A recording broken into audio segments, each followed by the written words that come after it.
Unpopular fishing opinion number 5. You can catch bass topwater year round. So this is not going to be for everyone because there's some places where they got like 2 feet of ice. They're hitting ice, in the middle of winter.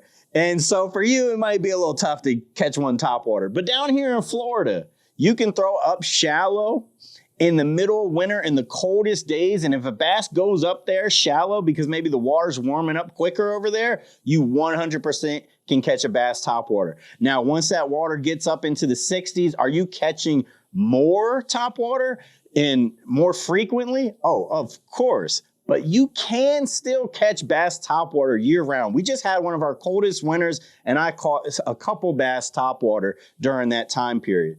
And also going places where like it's spring fed water and the water temperature is just a certain degree year round is another way to kind of cheat the topwater.